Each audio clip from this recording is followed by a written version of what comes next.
Alhamdulillah, puji dan syukur kepada Allah Subhanahu Wa Taala pada hari yang berbahagia ini dapat sama-sama kita berbincang untuk membangun dan memberi kesejahteraan kepada rakyat negeri Perak yang dikasihi. Mengambil panduan dan pedoman daripada kalamullah yang termaktub di dalam kitab suci Al-Quranul Karim, saya memulakan perbahasan belanjawan sebagai ketua pembangkang pada hari ini dengan membaca sepotong firman Allah Subhanahu wa taala daripada surah Al-A'raf ayat yang ke-96. A'udzubillahi minasyaitonir rajim. Walau anna ahlal qura amanu wattaqau lafatahna 'alaihim barakatim minas sama'i wal ardh.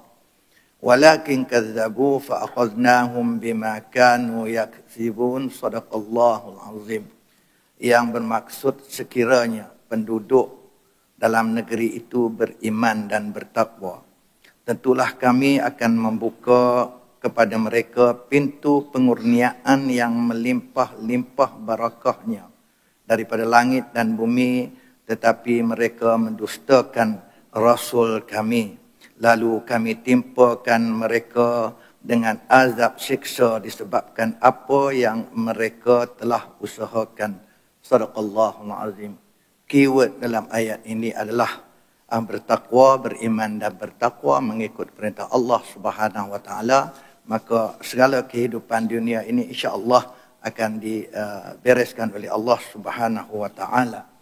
Yang berhormat Datuk Yang di-Pertua, terima kasih saya ucapkan kerana memberi saya ruang dan turut serta bagi mengambil bahagian dalam membahas enactment perbekalan negeri Perak 2023, belanjawan Perak yang telah dibentangkan oleh Yang Amat Berhormat Menteri Besar pada minggu lalu.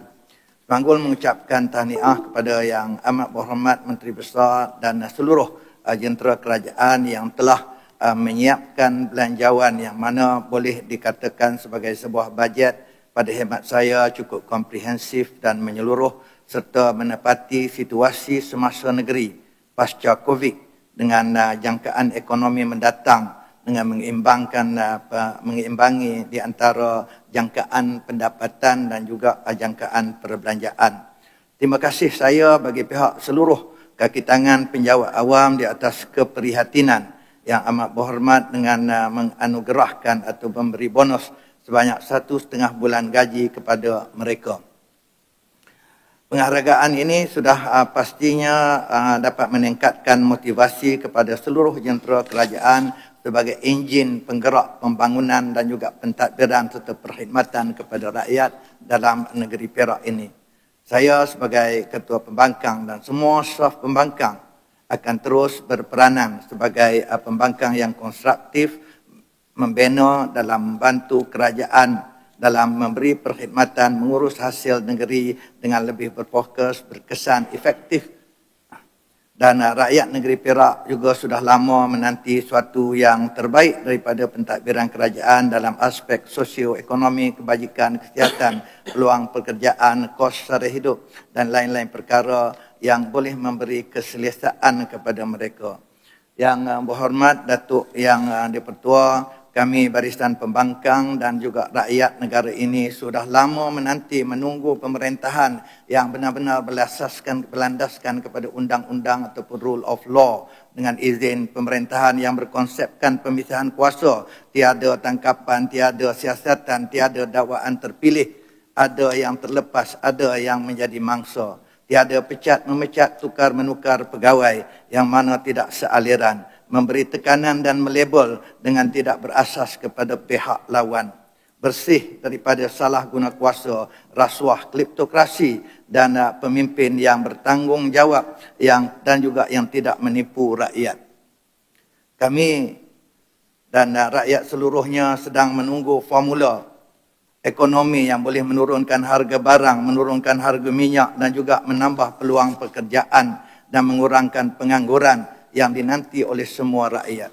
Yang berhormat Datuk Yang di-Pertua, sebelum saya terus perbahasan ini, sukacita saya mewakili 26 ahli Dewan Negeri daripada pihak pembangkang mengucapkan setinggi-tinggi terima kasih kepada Yang Amat Berhormat Kota Tampan di atas keprihatinan dan memberi peruntukan saksama di antara pihak kerajaan dan pihak pembangkang yang seperti diumumkan pada minggu lepas.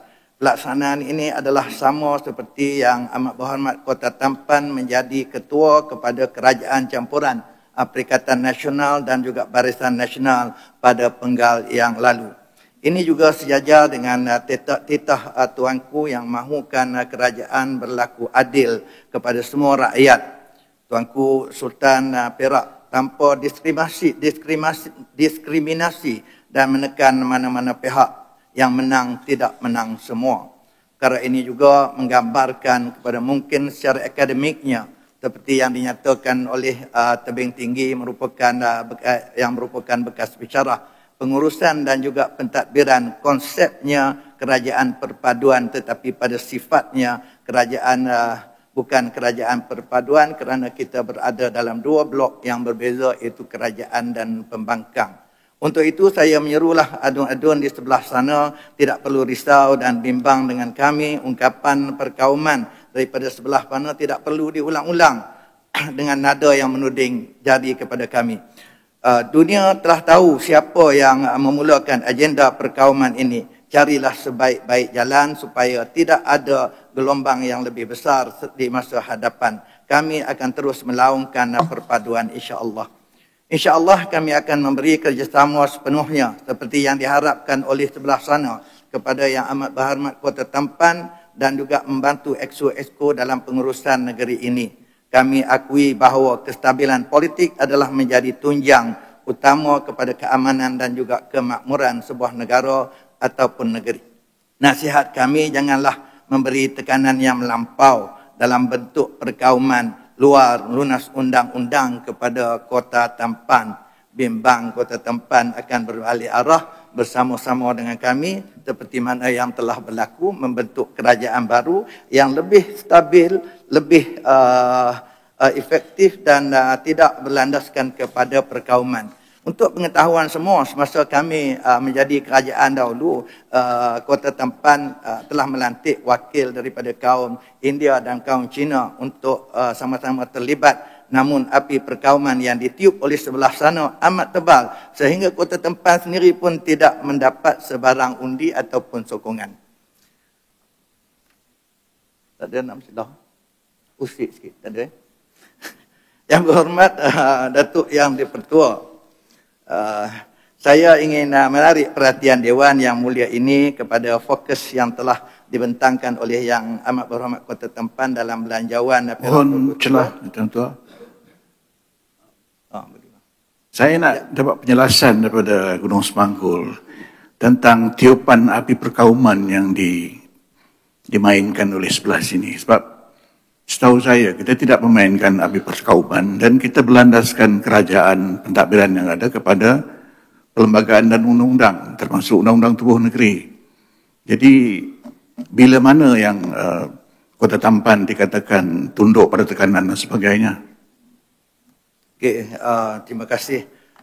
Kita boleh rujuk kepada 22 bulan semasa PH memerintah yang mana menimbulkan kegusaran kepada pihak di sebelah sini dan telah menyatukan pihak di sebelah sana. Okey, mohon celah, kalau boleh saya sebut, Kota Tampan tidak berada ataupun tidak bersama pada 22 bulan itu. Jadi bila mana yang sebelah sini menekan beliau? Kita boleh rujuklah dalam kempen-kempen yang diadakan panjang pilihan raya, boleh rujuk sampai sekarang lah keratan-keratan video. Nanti saya tunjukkan kepada Tebing Tinggi lepas ini nanti ya. Mungkin ada daripada sebelah sana, sebelah belakang, boleh rujuk sekali. Kan? Beberapa keratan video yang ada yang amat mengguris di sebelah sini. Saya nak fokus kepada peruntukan yang diberikan kesejahteraan sebanyak 380 juta. Terima kasih di atas keprihatinan dan segala inisiatif bantuan yang telah diberikan kepada rakyat khususnya B40. Jadi seperti mana yang kita maklum bahawa saban tahun kerajaan mengadakan berbagai-bagai program dan memperuntukkan perbelanjaan yang besar dalam menangani isu kemiskinan. Sebab isu kemiskinan ini amat menyentuh hati khususnya pada kami di luar bandar. Namun negeri Perak ini masih kekal kedudukan pertama negeri yang mempunyai bilangan B40 yang tertinggi. Walaupun kita menggunakan perbelanjaan, mengadakan berbagai-bagai program, tapi kedudukan negeri Perak ini mempunyai bilangan B40 yang tertinggi, iaitu 12.5% di peringkat nasional. Agak tinggi dan ia diterjemahkan dalam negeri, dia menghampiri 57.8% daripada rakyat negeri Perak pada tahun 2019 mempunyai medium ataupun pendapatan sebanyak 4,190. Dengan kata lain 57.8% rakyat negeri Perak adalah berpendapatan rendah. Jadi istilah B40 itu tak terpakailah untuk negeri Perak. Dia dah sampai kepada B60, itu bawah 60%. Lebih kurang 57. 60% adalah daripada rakyat negeri Perak ini adalah rakyat yang termiskin. Jadi sebilangan besar daripada mereka ini adalah terdiri daripada para petani, pekebun kecil dan juga nelayan.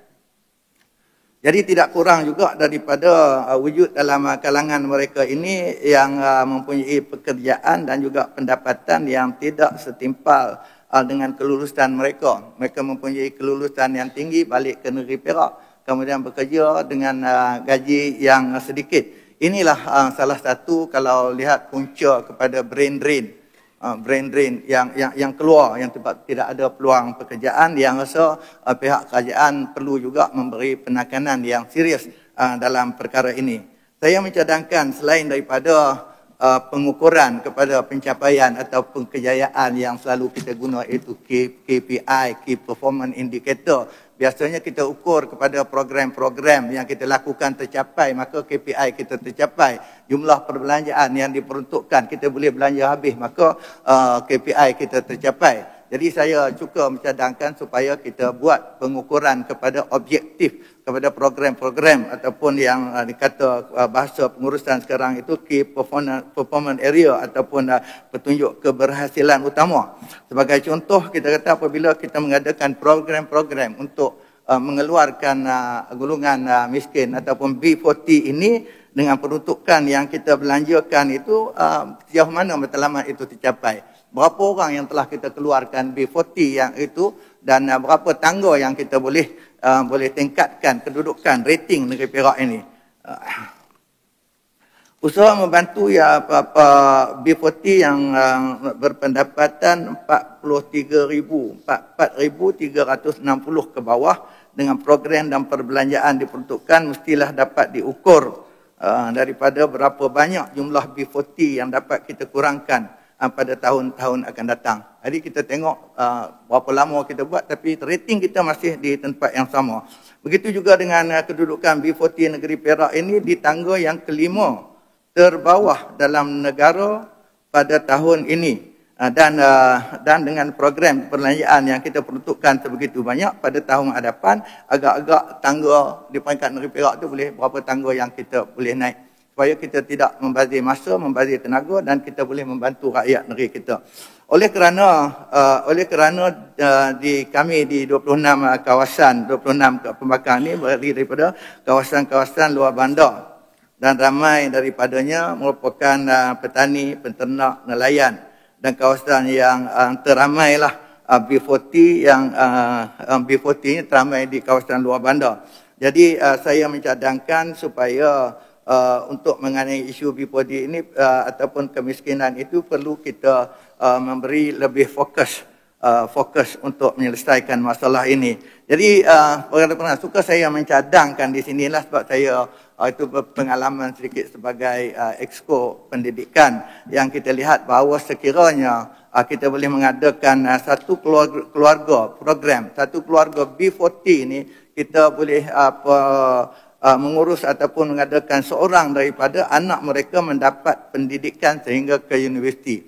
Satu perkara ini mungkin sedikit sebanyak, sedangkan ianya boleh apabila sampai anaknya sudah sampai pendidikan ke peringkat universiti, mungkin mereka balik dan membimbing keluarga mereka dan insya-Allah boleh mengeluarkan keluarga mereka itu daripada kelompok B40 ataupun termiskin ini. Jadi sehubungan dengan itu saya mencadangkanlah kita aktifkan, bagaimana aktifkan semula iaitu sekolah model khas. Jadi dulu kita ada sekolah model khas. Kalau di Perak ni pada masa sekolah pendidikan saya tengok di Selangor, di Kubu Gajah, di Larut ada satu sekolah model khas. Sekolah model khas ini adalah di mana pelajar-pelajar, guru-guru mengenali pelajar-pelajar yang berpotensi seawal darjah 4. Jadi seawal darjah 4 telah dipindahkan kepada sekolah model khas ini dan di situ ada kemudahan asrama, bantuan dan sebagainya. Guru Semanggul. Ya. Tambah sikit. Okey. Terima kasih yang Datuk Ketua berkenaan dengan sentuhan daripada sekolah model khas yang berada di dalam Kubu Gajah yang disebut oleh Gubernur Semanggul tadi. Saya dapati sekolah tersebut saya ada buat lawatan 2-3 kali untuk pengetahuan skop pendidikan. Tapi malangnya sekolah tersebut banyak infra dia terlalu uzur dan ada bilik makmal yang telah dimakan oleh binatang serangga yang menyebabkan makmal dan juga kerusi meja hampir rosak. Dan saya mohon pertimbangan sewaktu mana Gubernur Semanggul jadi Exco pendidikan lepas, Gubernur Semanggul ada buat lawatan, mungkin ada tindakan susulan daripada Exco sekarang. Terima kasih. Okey, saya minta dimasukkan sebagai ucapan saya ini. Ini yang dikatakan sekolah model khas ini berjaya di Pahang. Tapi di sini kita bahawa mereka ini B40. Kan daripada kita apabila kita hantar ke asrama, contohnya daripada Krian, kita nampak kita hantar ke asrama, ibu bapa memang tak mampu untuk hantar. Kan, dia tak mampu. Kita kena buat satu, dulu saya mencadangkan supaya kita mengadakan shuttle, mungkin sebulan sekali shuttle untuk ambil dan hantar mereka. Model ini amat baik kalau kita tengok di sini. Dan juga kepada mereka yang lepasan ataupun lepasan sekolah menengah, saya cadangkan mungkin kalau tak boleh dihidupkan semula iaitu asrama Perak, mungkin kita boleh bentuk seperti yang di sekolah-sekolah lain yang bertindak seperti asrama Perak itu sendiri untuk membantu golongan B40 ini. Sebab pasal PDPR nanti kita tengok golongan B40 ini, kalau rumah mereka memang tak kondusif langsung untuk belajar. Ada di kalangan mereka ni mempunyai kecerdasan yang tinggi ataupun bijak, kan? Ada pernah tahun lepas sekali saya pernah pergi tengok, dia dapat 8A untuk masuk universiti, dia tak ada duit, dia buat elan 2000 lebih. Kita pergi tengok kat sana, rupa-rupanya memang B40 duduk di PPRT di Selangor, di PPRT. Duduk di PPRT, mak dia berpisah dengan ini, tetapi dia hanya belajar menumpang di rumah kawan, dapat 8A. Jadi kalau kita boleh mengenal pasti pelajar-pelajar ataupun anak kepada golongan B40 ini yang mempunyai kecerdasan dan kita pelihara mereka sehingga ke peringkat universiti, dan insya-Allah kalau mereka balik mereka boleh bawa keluarga mereka ini keluar daripada golongan B40 ini. Kemudian yang keduanya, kita mencadangkan bahawa memang kita kata perumahan untuk B40 ini perumahan ini adalah satu keperluan, dan kalau tak ada rumah kadang-kadang sebahagian besar daripada pendapatan kita itu habis kepada sewa rumah. Kemudian B40 ini kadang-kadang mereka sudah dapat kelulusan daripada Baitul Mal untuk membina rumah dan sebagainya. Tapi rumah tak boleh dibina sebab dia tak ada tanah. Ada pengalaman saya sendiri masuk mesyuarat dalam mesyuarat fokus group. Bila-bila nama si A ni dapat kelayakan untuk dapat rumah daripada Baitul Mal, tiba-tiba bulan depan dia keluar daripada fokus group. Saya tanya kenapa? Sebab dia tidak ada tanah. Jadi memanglah orang susah mana nak ada tanah. Jadi saya cadangkan di sini kepada mereka-mereka yang telah dapat peruntukan ini, kerajaan mesti menyediakan tapak-tapak rumah untuk mereka yang telah dapat bantuan ini. Dan saya rasa perkara ini tak memerlukan kos yang mahal sebab yang dibantu oleh pihak Baitul Mal dan sebagainya. Cuma mereka nak tanah sebab saya rasa tidak ada alasan, sebab saya sendiri praktis benda ni secara individu. Saya praktis, kita beli tanah sikit lebih kurang, bukan mahal sangat, tanah luar bandar, kemudian kita plotkan, kita wakafkan ke Baitul Mal, bagi kepada golongan-golongan B40 ni. Saya ingat kerajaan perlu mengambil perkara ini supaya kita boleh mengeluarkan mereka ini daripada golongan B40 ini. Dan kemudian saya juga memohonlah di Semanggul ataupun di kawasan Kerian, termasuk dengan Larut, sahabat saya dan kawan-kawan ni ramai daripada B40 ni dan rumah tak ada. Jadi kita minta lah kalau boleh di Semanggul kita boleh buat pembinaan lah satu rumah-rumah B40 ni sebab keperluan dia amat mendesak. Bila kita tengok rumah tempat mereka duduk dan sebagainya itu amat menyentuh hati lah, amat menyentuh hati. Dan kalau kita buat ini mungkin kita boleh mengeluarkan mereka daripada kumpulan B40 ini juga. Dan selain daripada itu kita pembinaan rumah tu kita kena seperti dibangkitkan semalam lah. Oleh tu kita kena membincangkan juga keluasan tanah rumah tu. 3 bilik tu mesti ada. 1 untuk anak perempuan, 1 untuk anak lelaki, 1 untuk ibu bapa. Kalau yang ada 2 sekarang itu yang kita pergi tengok di PPRT itu dipanggil Ajnyai Malaysia pun ada. Sumbang mahram berlaku di situ. Kan mak bapak tak boleh nak tidur sekali, anak dah besar-besar. Jadi perlu pembinaan dan perbincangan untuk keluasan rumah ni memang kena diambil kira. Tidak kita menyumbangkan lagi mereka kepada masalah sosial, dah mereka susah, menyusahkan lagi dalam keadaan itu. Dan juga saya mencadangkan di sini kata di rumah-rumah PPR biasa kita isolate mereka keluar daripada masyarakat. Kan perlu kita kata pihak kerajaan menyediakan pusat komuniti ataupun bimbingan kerohanian supaya kita boleh membentuk dengan adanya ajaran agama, maka insya-Allah mereka akan jadi manusia. Saya bercakap benda ni berdasarkan kepada apa yang saya buat. PPMS Bukit Merah, Melontar Surau tak hidup semua kali. Kita buat program sekarang ni kalau kita tengok, kita boleh melawat, boleh spot pergi tengok macam mana kehidupan mereka dah macam kita. Jadi saya mencadangkan pihak kerajaan di PPR ni lantiklah bentuk ataupun pihak agama lantiklah seorang mubalik ataupun ustaz yang khusus untuk menjaga tempat itu. Sebagaimana kita boleh buat tempat orang asli kita boleh menyediakan ustaz, maka takkan tempat-tempat yang macam ni kita tak boleh buat. Saya ingat kerajaan perlu prihatin sebab perkara ini memang menyentuh sebab ramai di kalangan kita ni adalah kami di kawasan-kawasan luar bandar. Di kawasan-kawasan yang ni memang tersentuh. Kita tengok anak bangsa kita, kenapa mereka jadi macam tu, kita tak pernah tengok mereka boleh duduk di rumah ke tak. Rumah mereka tak boleh, tak ada tempat untuk duduk. Menyebabkan baru 18, 14, 13 sudah berada di luar. Bila berada di luar, dia terpaksa lah boyfriend itu membonceng dan sebagainya. Menimbulkan masalah sosial. Jadi kita menjadi tanggungjawab kita lah bersama untuk menyelesaikan masalah ini sebab ini perkara utama dan perkara pokok dan perbelanjaan besar dan tak habis-habislah kita bincang perkara ini. Yang berada Datuk Yang Pertua dan salah satu daripada punca kemiskinan ini adalah peningkatan kos sara hidup dan juga pendapatan yang tidak boleh menampung keperluan. Jadi insya-Allah kita akan bantulah, kita akan bantu sebelah sana untuk mengurangkan kos sara hidup dengan mengurangkan harga-harga barang, harga-harga petrol. InsyaAllah isu ini boleh dapat diselesaikan.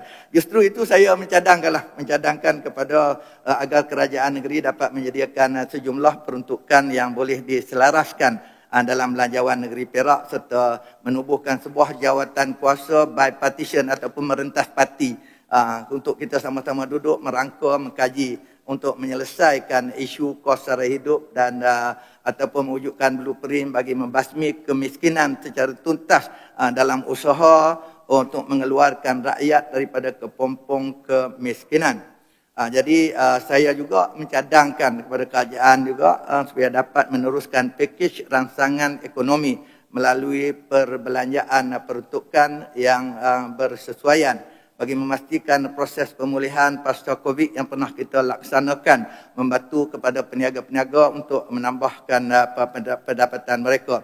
Dan kami amat prihatin dan bersama-sama insya-Allah akan membantu kerajaan seperti yang diminta. Jalung pun minta kita bersama ni, Sungai Rapat tak ada ni, dia minta juga kita bersama. InsyaAllah kami akan membantu sedaya dan upaya kami untuk mengeluarkan B40 ataupun mengurangkan kadar kemiskinan. Dan khususnya berasa agak malu jugalah kita orang Perak, agak malu apabila ditanya kadar kemiskinan negeri Perak ni tertinggi, kedudukan B40 5 yang terbawah, sedangkan negeri kita ini cukup kaya, kan, cukup kaya. Nah itu insya-Allah jadi sama-sama menjadi tanggungjawab kita bersama Kan kalau tak boleh kita selesai tahun ni, insya-Allah peringkat depan kita selesaikan.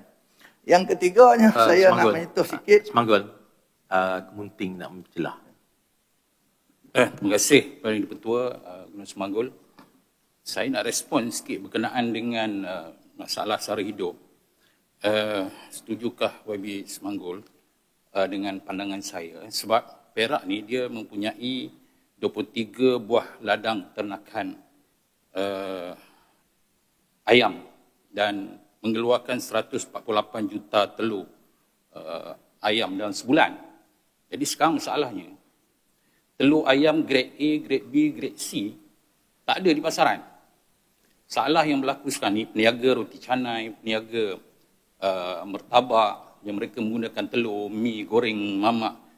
Saya jumpa semalam pagi ni nak makan di kedai depan masjid tu, kawan saya tak boleh berniaga sebab telur tak ada, dia kata. Dia cari semua tak ada. Jadi masalah sekarang ni, telur ni pergi mana? Perak penyumbang telur banyak, 148 juta sebulan. Jadi telur grade A, grade B, C ni mana? Tanya Ulu Kinta, dia tahu. Itulah saya tunggu Ulu Kinta, dia tak bangun bawa telur. Dulu dia bawa ayam. Jadi sekarang ni telur grade A, grade B, C ni mana? Sedangkan Perak pengeluar telur yang terbesar. Yang ada di pasaran telur Omega. Telur Omega ni saya tengok kira-kira pasarannya tak menentu. Ada RM7.90, ada RM7.20. Telur Omega tak ada kawalan. Dan juga telur import juga tak ada kawalan. Mereka boleh bubuh berapa harga pun. Jadi masalahnya sekarang ni, sujukah YB Semanggul bahawa pemantauan kepada ternakan ini pihak kerajaan buat untuk pastikan telur ni ada di pasaran di negeri Perak untuk mengurangkan beban kepada B40 sebab mereka ni telur lah yang paling mudah untuk dimakan. Ya, setuju sangat Kementing. Ialah nampak kebelakangan ni semuanya bukan sekadar harga telur, semuanya bercelaru. Jadi insya-Allah kalau dilantik kita dalam jawatan kuasa tu mungkin kita boleh selesaikanlah bagi pihak pemakan, insya-Allah masukkan dalam ni. Okey, yang berhormat Datuk Yang Dipertua, terima kasihlah juga di atas pertukaran sebanyak 251 juta untuk tadbir urus yang berkepentingan negeri. Kan, selain daripada ditengok senarai pembangunan tu berdasarkan kepada infrastruktur, kemudahan pejabat dan juga apa yang seperti mana yang telah tersenarai. Saya cadangkan di sini supaya kerajaan negeri berusaha menambahkan peruntukan untuk mempromosi produk-produk pelancongan. Produk pelancongan yang sedia ada dan juga membina pusat-pusat pelancongan baru sebagai sumber pendapatan negeri dan juga menambah peluang pekerjaan negeri Perak. Jadi saya nak masuk bagi contoh ni di Gunung Semanggul lah. Gunung Semanggul dalam kawasan saya tu, gunung tu memang cantik di tengah tu.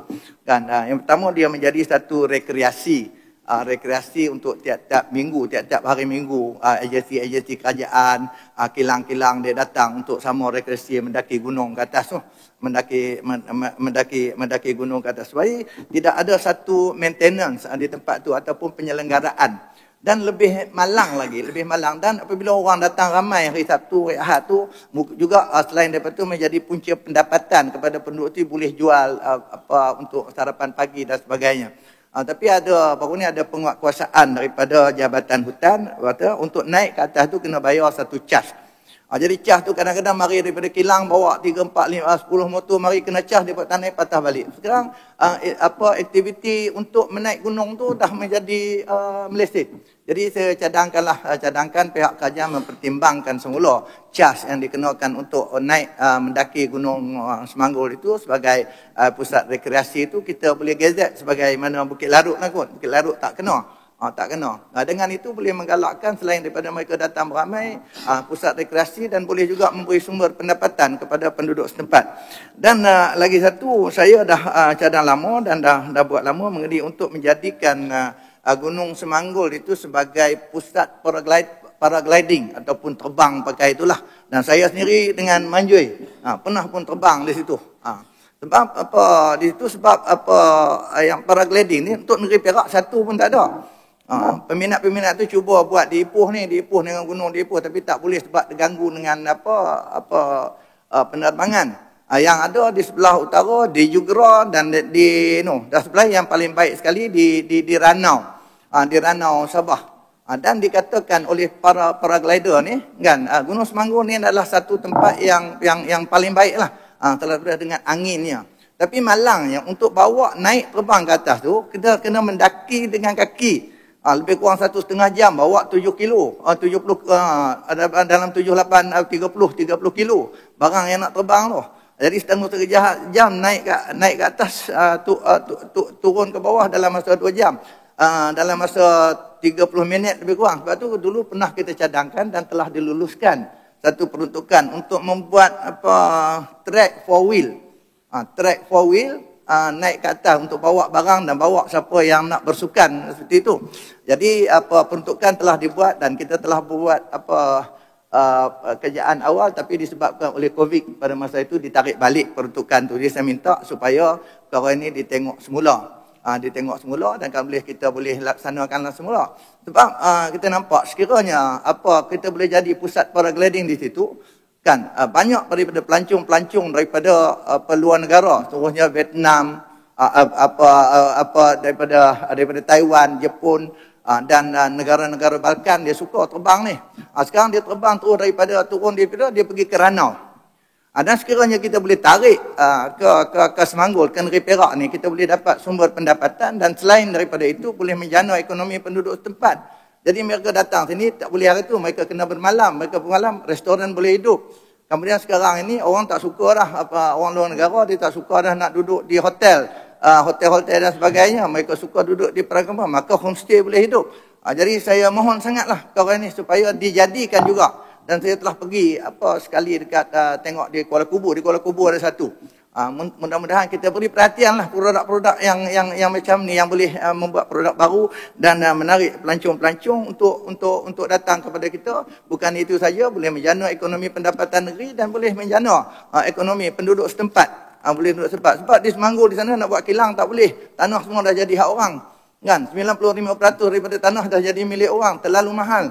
Jadi perkara-perkara macam ni yang perlu kita adakan untuk menarik pelancong. Dan yang ketiga, kita tahulah kalau siapa yang pernah pergi tengok Tasik Merah. Tasik Merah ni adalah satu tasik yang cantik lah. Kalau kat negeri barat ni memang kita kata boleh jadi satu produk pelancongan yang besar. Dan Tasik Merah tu sendiri adalah satu mengeluarkan, di situ ada ikan arawana tu. Tasik Merah tu ada ikan arawana yang terbaik. Sekarang ni kita ada satu membuat senturi arawana. Senturi arawana oleh bersama dengan Jabatan Perikanan dipanggil MyKP. Ini kita boleh jadi produk pelancongan. Itu kita minta supaya kerajaan membuat promosi lah di tempat itu. Dan selain daripada itu, dia juga Tasik Bukit Merah juga adalah menjadi tarikan kepada pemancing-pemancing daripada Kuala turun dan sewa bot dan memancing. Tapi di situ ikan dah makin berkurang, jadi kita minta lah supaya kerajaan bagi perhatian membuat pelepasan benih dan sebagainya untuk membanyakkan dan menarik pelancong ke sana.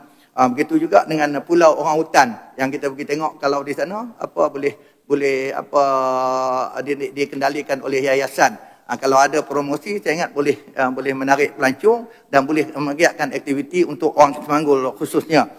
Dan lagi satu saya nak menarik perhatian, ada lagi satu pelancong yang dibuat di Sungai Krian. Di Sungai Krian, iaitu memancing daripada Kuala Lumpur mana minggu-minggu. Datang 30 orang, 40 orang kan mancing. Tapi sekarang dah tak ada lagi orang pergi. Kan di situ orang datang boleh penyewa bot, boleh ambil sewa bot. Ada satu sumber pendapatan lagi. Sekarang orang dah tak pergi dia disebabkan ikan dah tak ada. Jadi ikan dah tak ada disebabkan oleh orang menggunakan pukat sorong, pukat tunda dan sebagainya menjadikan tak ada ikan lagi. Jadi saya mohon kerajaan mengambil penguatkuasa, mengambil perhatian supaya sumber menjaga kelestarian sumber di Sungai Krian itu dikuatkuasakan secara bersepadu. Dan seterusnya saya juga mengucapkan terima kasihlah kepada Yang Amat Berhormat mengenai dengan bajet yang telah meletakkan itu kelestarian sumber itu untuk 160 juta.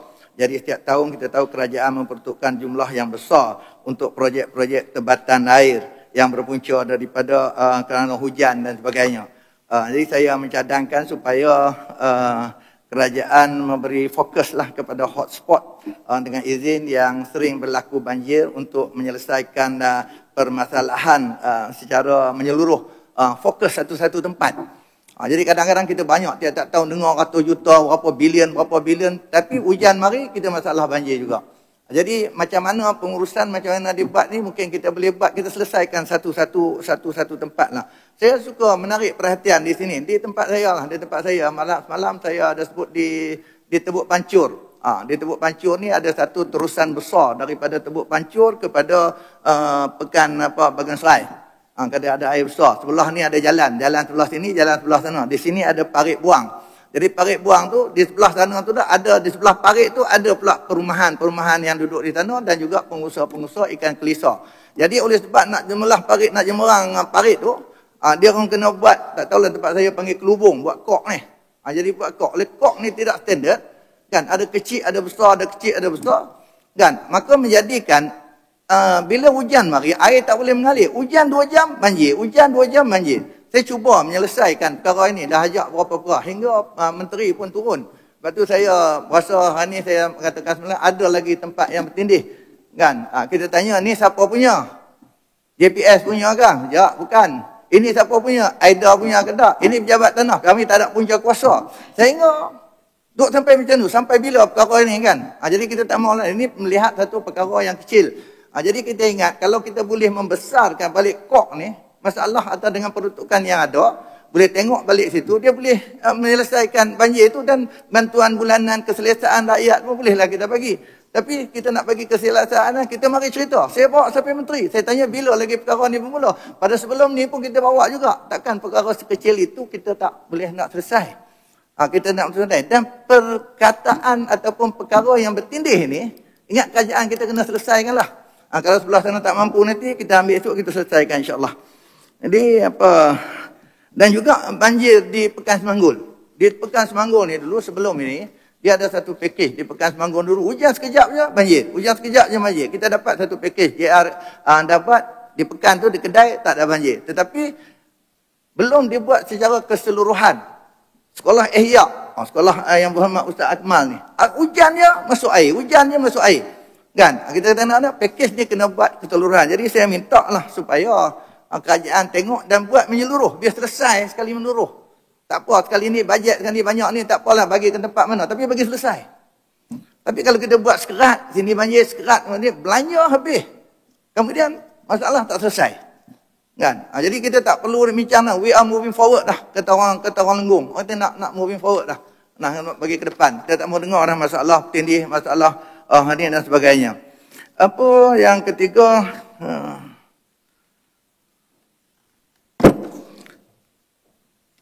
dan yang ketiga mengenai dengan keterjaminan makanan. Ini menjadi fokus kepada kerajaan, kepada Malaysia untuk menentukan bahawa makanan yang kita selesaikan, sediakan dalam negeri ini cukup untuk kita makan, untuk Malaysia makan. Walaupun kita ni sebuah negeri pertanian, kita kata dulu, tapi sekarang ni hampir keseluruhan kita nak kena import.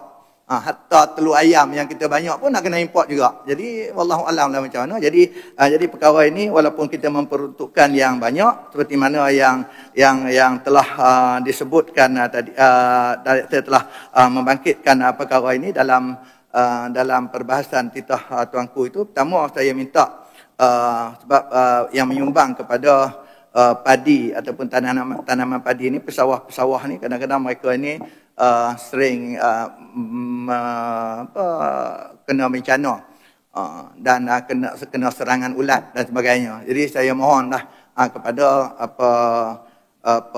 kerajaan yang pertama untuk memasukkan serangan daripada penyakit ni sebagai salah satu bencana, sebagai membantu kepada pesawah-pesawah. Dia ni kalau dia buat tu kena ulat, jadi ulat tu habis semua kena. Hasil pun tak ada ataupun tinggal terlalu sedikit. Jadi nak memulakan, habis dah modal, nak memulakan baru tu dia memang tak ada duit. Orang kampung tak ada duit. 1 ekar dah kena berapa. Jadi kalau kita tak bantu, memang menjadi kesusahan kepada mereka lah. Dan di sini saya ingin jugalah ucapkan kepada kerajaan dalam usaha memperkasakan jawatan kuasa sekuriti makanan. Dulu kita ada peruntukan, saya ingat ada peruntukan 1 juta kot bagi merangka dasar sekuriti makanan negeri Perak ini. Dari jumlah ini kita harap kita menggunakanlah secara sepenuhnya, secara efektif supaya boleh memberi manfaat kepada rakyat keseluruhannya. Dan saya sekali lagi lah untuk menegaskan di sini bahawa perkara-perkara yang telah dibangkitkan itu diberi keutamaan untuk meningkatkan hasil padi khususnya di Semanggul itu. Dan kita kena mengambil kira, pertama tu air daripada Bukit Merah tu kita kena selesaikan, dan yang ketiga untuk menaikkan taraf peparitan. Kalau di Sekincan boleh buat parit ke atas, takkan di Semanggul tak boleh di atas. Di Krian tak boleh atas. Dia tanya pasal apa? Dia kata kos mahal. Kalau di sana boleh buat, takkan sini tak boleh buat. Kan? Jadi saya minta lah kajian supaya selesaikan. Jadi tak maulah kita berulang-ulang. Sekali lagi kita tak mau bercakap, nak tengok dah parit ada ke atas, dah buat pipe ke atas, turun bawah supaya tidak menyelesaikan. Tidak menimbulkan masalah dan boleh meningkatkan hasil padi. Dan yang ketiganya itu proses mengembalikan kesuburan tanah itu perkampuran, dan juga untuk perataan tanah. Saya ingat perkara ini kita kena usahakan betul-betul bagi jadi. Kita kena bagi jadi kesian. Kalau kita tengok orang kampung kesian, kan? Orang waktu ngetah boleh agak cari-cari ni, tiap-tiap hari boleh ambil. Jadi orang kata kalau tak jadi satu musim, nak tunggu satu musim lain yang panjang. Kan? Jadi kalau kita buat macam ni dengan hasil yang tinggi, insya-Allah selain daripada kita boleh menampung sekuriti makanan negeri kita, dan kita boleh bantu pendapatan kepada rakyat seluruhnya. Dan seterusnya cadangan saya supaya kita kaji ataupun secara mendalam lah untuk meningkatkan bekalan daging dalam negeri. Agak malang lah kita mempunyai bagan ragut yang besar, tapi kita SSR yang menampung daging untuk keperluan rakyat negeri Perak ni hanya 13%. Kan? Tanjung Hutan 13% je. Lembu nampak banyak. Lembu merayau-rayau kat Tanjung Hutan. Tapi hanya 13% saja yang kita Ulu Kinta. Yang pertama Ulu Kinta. Saja nak usik dia pasal dia tak buat ayam ke ni. Okey. Jadi kita Ulu Kinta nak habis ni dulu. Jelasan sikit. Semanggul. Masa Guru Semanggul jadi esko, apa benda telah lakukan? Boleh jelaskan sikit yang soal daging lah, apalah benda. Sekarang nyatakan nak buat itu. Apa telah dirancang, apa telah berjaya? Tolong terangkan sikit. Okey, saya bawah Gunung Semanggul. Okey. Saya jadi esko 2 tahun. Saya telah meletakkan sasaran padi kita yang sekarang ni SSL kita atau Self Sufficient Rate kita 90%, yang meletakkan sekurang-kurang capai 80%. Bukan cakap hari ni, esok jadi. Bukan hari ni jadi, hari ni kahwin, esok beranak. Ini bukan soal target. Apakah keberjayaan bawa Gunung Semanggul? Kita tak nampak apa-apa benda pun. Tak, ini yang kita bawa. Bukan kita buat hari ni. Itu target. Saya tanya, apakah telah keberjayaan? Tolong terangkan satu benda keberjayaan. Apa benda kita tak Ayam ada di pasaran. Ayam ada di pasaran. Apalah, ekskos kesihatan pun hilang masa tu. Setiap kali kena kita jawab. timbulkan, semua nak salahkan kerajaan dulu. Mantan ekskos kesihatan pun hilang masa tu. Okey, kita tak bawa telur. Kalau dulu kamu buat ayam. Tak apa. Duduk dulu. Malu kat pejabat awam semua buat ayam. Selama duduk dulu. Sekarang selama bangkang, jangan ingat kerajaan. Okey. Buat kerja kamu bangkang. kerajaan sekarang Ulu Kinta. Sekarang ni saya tanya Gunung Semanggul, terangkan satu benda telah berjaya lakukan. Apa benda pun kita tak nampak. Gagal. Masa sebagai esko. Ayam banyak di pasaran. Gagal. Okey. Gunung Semanggul sebagai esko gagal. Sekarang megah sangat katakan buat itu buat ini. Apa benda pun tak kerjaan sekarang. Okey, bagi Semanggul jawab. Gunung Yang Semanggul semua duduk. gagal. Yang lain semua duduk. Okey, Uli Kinta. Bukan kita buat. Gunung Semanggul minta Ulu Kinta bangun tadi kan? Duduklah dulu nak Gunung jawab. Semanggul minta Ulu Kinta bangun. Duduklah dulu nak jawab. Yang Ulu jawab. Kinta tu tak ada apa-apa pun. Okey, jawab. Sebab itu kita merancang supaya perkara ini untuk menjadikan bekalan air sempurna mesti dapat bajet. Bajet tak dapat. Untuk memberi kesuburan, untuk kesuburan tanah mesti ada bajet. Itu yang kita minta. Sebab tu saya ulang di sini supaya benda ini boleh dilaksanakan. Sebab itu ini yang kedua. Okey, cukuplah tu. Kan? Standard apa Ulu Kinta macam tu lah. Semanggul, masa dekat habis dia boleh gulung lah. Sikit lah, bagi sikit lah. Ni peluang nama sikit nak habis. Gunung Semanggul. Okey, 3 minit. Ulu Kinta terliok nak jadi pembangkang ni sebenarnya. Masalah daging, saya cerita masalah daging. Ya, orang jual kita belilah kan. Ni Gunung Semanggul nak sangat. So Ulu Kinta bangunlah. So sekarang saya tanya, itu dia sebut tadi. Gunung Semanggul sebut menyatakan Ulu Kinta. Isu berkatakan ni apa semua kan. Saya dengar tadi, bagi lontarkan cadangan banyak. Apa benda dia buat masa dia esko. Dia menyatakan pasal soal apa menyatakan soal Kota Tampan tadi. Ini sebagai esko dulu, ini tikam belakang. Dalam kerajaan jadi musuh dalam selimut. Lagi dahsyat pengkhianat.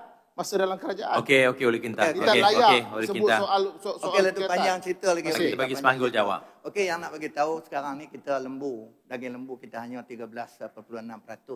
Sedangkan kita mempunyai bagan ragut yang banyak. Peruntukan juga kita bagi. Saya minta lah kita kena ada satu formula yang kita boleh selesai, boleh upgradekan balik. Bagan-bagan ragut, setengah ada bagan ragut. Setengah ada pengusaha yang tak mengusaha. Supaya kita boleh capai lah satu peningkatan kepada penghasilan daging untuk kegunaan kita negeri Perak. Tak bercakap pasal nak supply daging korban lagi. Korban kita pakai berapa litang? 7,000, 8,000 ekor. Kan? Itu memang tak cukup kita nak supply. Jadi tambah kita makan harian tadi. Sedangkan kita mempunyai tanah yang luas, kita mempunyai bagan ragut dan sebagainya. Saya baru nak cuba. Baru nak buat benda tu, baru nak mengenal pasti, mengenal tu, saya minta lah supaya kerajaan menyambung perkara ini selain daripada boleh menambahkan sekuriti makanan kepada kerajaan negeri, kepada kita di negeri Perak ini, dan seterusnya kita boleh bagi sumber pendapatan kepada rakyat. Smanggul, sebelum tu 3 minit. Okey, akhir ni sikit, ni penting ni. Sejarah lama, jadi kalau tak bangkit pun tak kena. Bangkit pun rasa macam terkena kawan-kawan kan. Tapi nak kata macam mana, kena bangkit jugalah. Sebab kita dah mengatakan bahawa kita memperhatikan good governance. Jadi ada isu, kita minta supaya kerajaan menyelesaikan isu tanah terokor di Kampung Perlis, Gunung Semanggul. Jadi tanah ni kalau tengok pati dah buat video lagi tanya meleleh air mata depa. Mari daripada kecil lagi 6 tebang pokok 2 jam nak buat tu, tiba-tiba tebang pokok dan sebagainya, tanam padi dan sebagainya, tiba-tiba kita nak ceritalah tanah tersebut telah diberi kepada seseorang, satu kami. Mereka ada di dalam tu. Kampung di dalam tu. Kan nak pindah ke mana kita? Depa bagilah duit, kami bukan tahu depa bagi duit apa dia kata kan. Supaya nak tak ada sekarang ni depa duduk bukan di tanah depa, sedangkan depa yang terokor. Nama kampung tu Kampung Perlis. Jadi sekiranya kata pihak yang mendapat tanah tu dia buat pembangunan, maka Kampung Perlis tu akan hilang daripada peta. Mungkin silap manajemen kita kat mana masa bagi tanah tu kita tak tengok bahawa di situ ada penduduk dan sebagainya. Saya minta lah kerajaan selesai kawan ni. Dan kita telah memulakan. Tak kira lah salah siapa, kita tak mungkit salah siapa. Jadi kita tengok mata orang, mata rakyat. Mata ni. Kan? Mereka keluar merantau, mari buat tebang pokok, tanam pokok. Tiba-tiba, dia tak mula, tiba-tiba geran keluar hak orang lain. Kan? Saya minta perkara ini diselesaikan yang pertama. Dan yang kedua, mengenai dengan tanah ataupun kampung tepi kolam Bukit Merah. Kampung tepi kolam Bukit Merah tu kampung tradisi 3 4 generasi dah. Tapi sekarang ni ada nampak pati agak lah. Ini kita ni sebab nak dibuat pembangunan agro pelancongan dan sebagainya. Kan, maka ada usul-usul supaya mereka ni letak keluar. Jadi kalau boleh kita bagilah penempatan supaya mengekalkan kampung tepi kolam tu, kita boleh buat cantik sebagai satu produk pelancongan. Mereka inilah yang menghidupkan di kampung tepi kolam di Semanggul itu. Dan akhirnya sikit tadi kita sebut banyak mengenai dengan pembangunan pelan Perak Sejahtera daripada Institut Darul Ridwan. Jadi tak sepatutnya nak bawa di Dewan, tapi ini diminta dibawa di Dewan. Tapi sekarang ini berlaku oleh sebab satu institusi penting ini, ramai daripada mereka diberhentikan secara mendadak daripada staf-staf yang ada di situ. Jadi minta kerajaan perhatikanlah perkara ni. Detail dia adalah, jadi kita tak perlu bincang panjangkan perkara ini. Jadi institusi yang amat penting untuk meraka pembangunan, mereka ada experience, tiba-tiba sebahagian dia diberhentikan. Jadi kita ingat minta kita sama-samalah bertanggungjawab untuk melihat, sedangkan sekarang kita nak mencipta peluang pekerjaan. Institusi kita sendiri kita pergi buang orang. Jadi itu nampak macam tak cantik lah, tak cantik. Jadi itulah Datuk Ketua. Terima kasih banyak. Terima kasih oleh kita. Jadi insyaAllah dengan ini Semanggul menyokong. Sekian, wabillahi taufiq hidayah. Assalamualaikum warahmatullahi wabarakatuh.